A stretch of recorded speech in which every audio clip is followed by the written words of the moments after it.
অর্থাৎ মুদ্রা কথা, সোজা কথা এই, ভেতরটাকে পরিষ্কার করে দিতে হবে। তারপরে বলতে হবে আশহাদু আল্লা ইলাহা ইল্লাল্লাহ, আমি সাক্ষ্য দিচ্ছি আল্লাহ তাআলা ছাড়া কোনো মাবুদ নেই, ওয়া আন্না মুহাম্মাদুর রাসূলুল্লাহ, মুহাম্মদুর রাসূলুল্লাহ আল্লাহ তাআলার প্রেরিত বান্দা এবং রাসূল। এই বাক্য বলতে গেলে প্রথমে নিজের ভিতরটাকে ক্লিন করতে হবে। এই বাক্য বলার পর কেউ যদি শাহজালাল সিলেটের মাজারে যায়, বুঝে নিতে হবে ওই ব্যক্তির আল্লাহ তাআলার উপরে ঈমান নাই। বুঝছেন আমার কথা?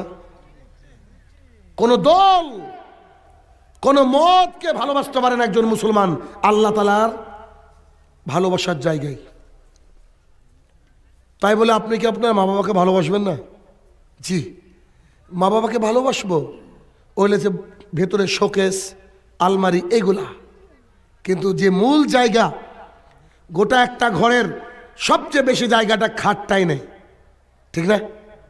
তো ঘরের মূল জায়গাটা যেমন খাট দখল করে রাখে, অন্তরের মূল জায়গাটা দখল করে রাখবে কে? আল্লাহ তাআলা।